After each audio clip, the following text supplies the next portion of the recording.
नमस्कार जय जगन्नाथ। आज नाग चतुर्थी समस्त शुभेच्छा और शुभकामना। चलतु आज देखा ग्रामांचल किभली पूजा करा जाए। आम बर्तमान पहुँचू देखुवा दृश्य हूँ बिल पाखे आम अच्छु आगू जा। बर्तमान आम गाड़ी रे जाऊँ आपण मैंने देखुवे गजपति स्टाडियम आगू को गलु देखा आगू को जावा गाँव आड़े किभली नाग चतुर्थी पालन करा जाए। गाँव देखा पर सहर आम देखा देखुवे आम पहुँचलु ए फॉरेस्ट गेट क्रॉस कलु लिखाई पारलाखेमुंडी पौर परिषद आपण को स्वागत। यापर देखुवे आग को आम बढ़लु ये आप देखिए जाजपुर गाँव पाखे पहुँचलु। आपण दृश्य देखले अनुमान करेंगे ग्रामांचल दृश्य चारिआडे गछ एवं दुई साइड जो देखुवे लोक मैंने रही चित्र आप देखुवे। आगू तो गाड़ी चलती आउटे पर आम देखा ग्रामांचल गाँ लोक मैंने किभली नाग चतुर्थी पूजा करछंती। आगो को आम जाऊे देखा सो आम गाँ भीतर देकी जाऊे आगो को चलतु देखा। पहुँचलु देखु बाण फुटापी किभली देखो धूपकाठी किभली बाण फुटा चलती न डरिकी बाण फुटाऊँ बाण तो फुटला देखुए बाण फुटा पर आम आगे गलु देखो ये पूजा चलती। बर्तमान देखुए बिल पाखरे जदि आम सहर पटे देखिए एभली धान केथ पाखरे पूजा हबार देखिए नाग चतुर्थी देखो ये रही फूल चंदन नड़िया समस्ते देखु धूप दीप दे नाग चतुर्थी को पूजा करछंती। लोकंकर विश्वास जमी पाखरे रही जो पूजा करछंती स्त्री महिला माने एवं अंचल पिला माने आम तो देखुंत नाग चतुर्थी देखो ये हूँ बेला ये रही आखु कदली नड़िया दीप प्रभृति समस्त जहाँ जहाँ रही भीतर आउे जमी भीतर को देखो कि लोक मैंने पूजा करछंती। बेलार देखो अंडा पड़ी नाग देवता को पूजा करछंती। नाग देवा पूजा कर हलदी सिंदूर देवा सहित देखुवे आउे आम आगू आसे देखो बाण फुटा चलती पुणी थे बाण फुटाऊँ देखु बिना भय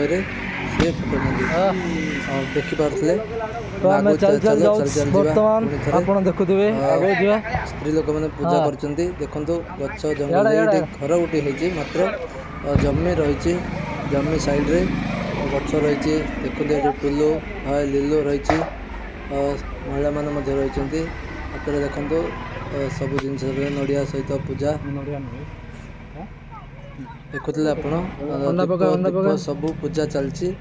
सहर में आम टे अलग पाइबा देखो अंडा पड़ी धूप दिया क्षीर पड़ी क्षीर अर्पण कराऊँच प्रभृति पूजा आम देखु पारे जहाँ रही निर्माण कर हाथ तैयारी विभिन्न खजा फूल सब ये अर्पण कराई पूजा कराऊँच। लोकंकर विश्वास मनस्कामना पूर्ण हुए खंडन हुए और नाग देवता प्रसन्न होती सर्प दंशन मुक्ति करती। देखो ये क्षीर पानी नड़िया झुणा दिखाते चलतु ये सरिया पर आम सहर भीतर को जावा।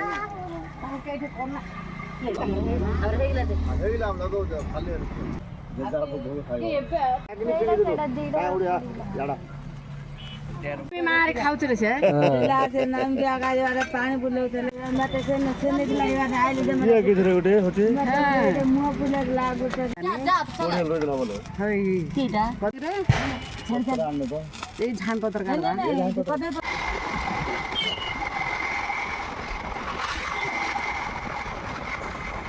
आम पहुँचलु ए पारलाखेमुंडी देखुवे किभली रिजन भाईना जो अच्छा घर पाखरे रही उका बेला से लोक मैंने पूजा करछंती।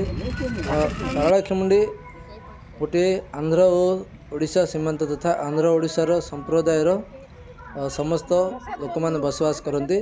ये ओडिया और तेलुगु संप्रदाय लोक मैंने बसवास करती पूजा करती। ଦେଖୁଥିବେ ଆମ୍ବ ଗଛ ମୂଳରେ ହଳଦୀ ରହିଛି, ଅଣ୍ଡା ରହିଛି, କ୍ଷୀର ମଧ୍ୟ ଢାଳୁଛନ୍ତି। ସମସ୍ତ ଲୋକମାନେ ଆସି ପୂଜା କରୁଛନ୍ତି ଦୀପଦାନ ସହିତ। ଝୋଟି ପକାଇ ଅଣ୍ଡା ଧୂପ ଦୀପରେ ପୂଜା ଚାଲିଛି। ସ୍ତ୍ରୀ ଲୋକମାନେ ସମସ୍ତ ମହିଳାମାନେ ଏକତ୍ରିତ ହୋଇ ପାରଳାଖେମୁଣ୍ଡି ସହରର ବିଭିନ୍ନ ସାହି ସାହିରେ ପୂଜା ହେଉଥିବା ବେଳେ ଏଠି ମଧ୍ୟ ଲୋକମାନେ ପୂଜା କରୁଛନ୍ତି। ତେଲୁଗୁ ଲୋକମାନେ ଟିକେ ଭିନ୍ନ ପରମ୍ପରା, ସେମାନଙ୍କର ଏହି ପୂଜା ବିଶେଷ କରି କରାଯାଏ। ସେମାନେ ସକାଳୁ ଉଠି ସମସ୍ତେ ନୂଆ ପୋଷାକ ପରିଧାନ କରି ସମସ୍ତେ ପୂଜା କରୁଛନ୍ତି। ଚୂଡ଼ା ଭୋଗ କୁହନ୍ତୁ, କଦଳୀ କୁହନ୍ତୁ, ସମସ୍ତ ଯାହା ରହିଛି ରୀତିନୀତି ଅନୁସାରେ ସେମାନେ ପୂଜା କରୁଛନ୍ତି, ଢାଳୁଛନ୍ତି। ଦେଖନ୍ତୁ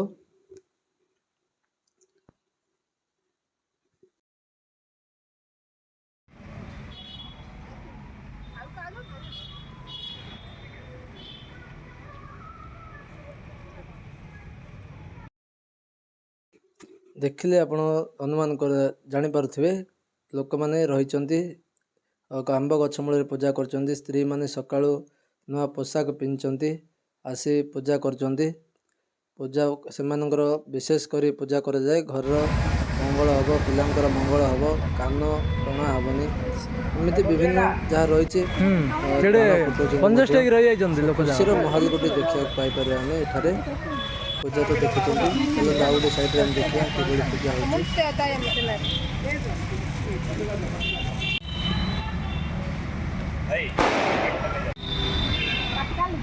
ସେପଟ ସାଇଡ଼ରେ ଦେଖିବା, ଦେଖନ୍ତୁ ଝିଅଟା କିଭଳି ସିଏ ମଧ୍ୟ ବାଣ ଫୁଟାଉଛି। ଖୁସି ଗୋଟେ ଯାହାକି ପରମ୍ପରା ରହିଛି, ପରମ୍ପରା ଆଧୁନିକ ମଧ୍ୟ ଚାଲିଥିଲେ ମଧ୍ୟ ଯାହା ପରମ୍ପରା ଚାଲିଛି। ଦେଖନ୍ତୁ ବାଣ ଫୁଟାଇବା ସହ ହସ ଖୁସିରେ ଏହି ପୂଜା କରନ୍ତି। ଭଗବାନଙ୍କର ବିଶ୍ୱାସ ରହିଛି, ସମସ୍ତେ ପରିବାର ବର୍ଗ ଏକାଠି ଆସନ୍ତି, ପୂଜା କରୁଛନ୍ତି। ଆମେ ଦେଖୁଛେ ଏ ପରିସର ମଧ୍ୟରେ ଗୋଟିଏ ଭକ୍ତମୟ ପରିବେଶ ହେବା ସହ ସମସ୍ତେ ବାଣ ଫୁଟାଇବା ସହ ବିଭିନ୍ନ ପ୍ରକାର ଯାହା ବାଣ ରହିଛି ଆଣି ଏଠାକୁ ଫୁଟାଉଛନ୍ତି, ପୂଜା ମଧ୍ୟ କରୁଛନ୍ତି। ପୂଜା ସହିତ ଖୁସି ମଧ୍ୟ ମାହୋଲ ରହିଛି। ଏଭଳି ସବୁବେଳେ ପୂଜା ପରମ୍ପରା ଜାରି ରହିଛି। ଏହି ପୂଜା ମଧ୍ୟ ଲୋକମାନେ କରୁଛନ୍ତି। ଖୁସି ଦେଖନ୍ତୁ, ଛୋଟ ଛୁଆମାନେ ମଧ୍ୟ କିଭଳି ଭାବରେ ସକାଳୁ ସକାଳୁ ଆସି ଏଠି ସେ ଦେଖନ୍ତୁ ସେମାନେ ମଧ୍ୟ ଖୁସି ଅନୁଭବ କରୁଛନ୍ତି। ଏଠି ଦେଖିଏ ବୟସ୍କ ମହିଳା କୁହନ୍ତୁ, ପରିବାର ବର୍ଗ ସମସ୍ତେ ଆସି ଉଇ ହୁଙ୍କା ବା ବେଳା ପାଖରେ ପୂଜା କରୁଛନ୍ତି। ମନସ୍କାମନା ପାଇଁ ନମସ୍କାର କରି ଧୂପ ଦୀପ ସମସ୍ତ ଏଠାରେ ପ୍ରଦାନ କରୁଛନ୍ତି। ଆମେ ଯଦି କହିବା ଏହି ପୂଜା କେବଳ ସମସ୍ତେ କରନ୍ତି, ମାତ୍ର ଆର ରହସ୍ୟ ଆମେ ଜାଣିବାକୁ ପଡ଼ିବ। ପରମ୍ପରା ରହିଛି, ପୂଜା କିଭଳି କରୁଛନ୍ତି, ଛୋଟ ହେଉ ବଡ଼ ହେଉ ସମସ୍ତେ ଏ ପୂଜା କରିବା ଆବଶ୍ୟକ। ଆମର ପରମ୍ପରା ଯେଭଳି ନ ରହେ, ପରମ୍ପରା ଆଗକୁ ଜାରି ରହିବ। ସମସ୍ତେ ବାଣ ଫୁଟାଇବା ସହିତ ପୂଜା ଅର୍ଚ୍ଚନା କରୁଛନ୍ତି। ଏଭଳି ଭିଡ଼ିଓ ଦେଖିବା ପାଇଁ ଆମର ଓଡ଼ିଆ ବ୍ଲଗରକୁ ଲାଇକ୍, ସେୟାର, ସବସ୍କ୍ରାଇବ୍ କରନ୍ତୁ। ପ୍ରତ୍ୟେକ ପୂଜା ପର୍ବ କୁହାଯାଉ, ବିଭିନ୍ନ ପ୍ରକାର ଜାଗାକୁ ଯାଇ ଆମେ ମଧ୍ୟ ଆପଣଙ୍କୁ ଆଗାମୀ ସମୟରେ ଦେଖାଇବୁ। ତେଣୁ ସମସ୍ତେ ଆମ ସହିତ ଯୋଡ଼ି ହୁଅନ୍ତୁ। ଆମେ ବର୍ତ୍ତମାନ ଆଉ ଗୋଟେ ଜାଗାର ଦୃଶ୍ୟ ଦେଖୁଛେ। ଇଏ ହେଉଛି ଗଜପତି ଜିଲ୍ଲାପାଳଙ୍କ କାର୍ଯ୍ୟାଳୟ ପରିସର ମଧ୍ୟରେ। ଏଠି ମଧ୍ୟ ମହିଳାମାନେ ସମସ୍ତେ ଆସି ପୂଜା କରୁଛନ୍ତି। ଆପଣ ଦୃଶ୍ୟ ଦେଖି ବୁଝିପାରୁଥିବେ କିଭଳି ଭାବରେ ସମସ୍ତେ ପରିବାର ସହିତ ଆସି ଏଠି ପୂଜା କରୁଛନ୍ତି। ଏଭଳି ବିଭିନ୍ନ ପୂଜା ରହିଛି। ଏଠି ମଧ୍ୟ ସମସ୍ତଙ୍କର ଗୋଟିଏ ଚିନ୍ତାଧାରା, କିଭଳି ଆମ ପରିବାର ସୁଖରେ ରହିବେ, ରୋଗ ବ୍ୟାଧିରୁ ମୁକ୍ତି ପାଇବେ, ଏ ସମସ୍ତମାନେ ପୂଜା କରୁଛନ୍ତି। ସମସ୍ତ ଅଞ୍ଚଳ ଆମେ ଏ ଅଞ୍ଚଳରେ ଏବେ ଆସିଲୁ, ଦେଖିଲେ ଆମେ କଲେକ୍ଟର ଅଫିସ ପରିସରରେ ପୂଜା ଚାଲିଛି। ଏଠି ମଧ୍ୟ ସମସ୍ତେ ସେହି ଆକୃତିର କ୍ଷୀର ଏବଂ ଧୂପ ଦୀପ କଦଳୀ ପାନପତ୍ର ବିଭିନ୍ନ କରାହେଇଛି, ପୂଜା କରୁଛନ୍ତି। ଆମ ସହିତ ଏମିତି ଯୋଡ଼ି ହୁଅନ୍ତୁ। ଆଗାମୀ ସମୟରେ ଆମେ ଆପଣଙ୍କୁ ବିଭିନ୍ନ ପୂଜା ସମ୍ପର୍କରେ ସବୁବେଳେ ଅପଡ଼େଟ୍ ଦେବୁ। ଆପଣ ପୂଜା ଦେଖନ୍ତୁ। ଜୟ ହିନ୍ଦ, ଜୟ ଜଗନ୍ନାଥ। ଆଗାମୀ ସମୟରେ ଏଭଳି ଭିଡ଼ିଓ ଦେଖିବା ପାଇଁ ଆମ ଚ୍ୟାନେଲକୁ ସେୟାର, ସବସ୍କ୍ରାଇବ୍, ଲାଇକ୍ କରନ୍ତୁ। ଆପଣଙ୍କ ସମସ୍ତ ବନ୍ଧୁମାନଙ୍କ ପାଖକୁ ପଠାନ୍ତୁ।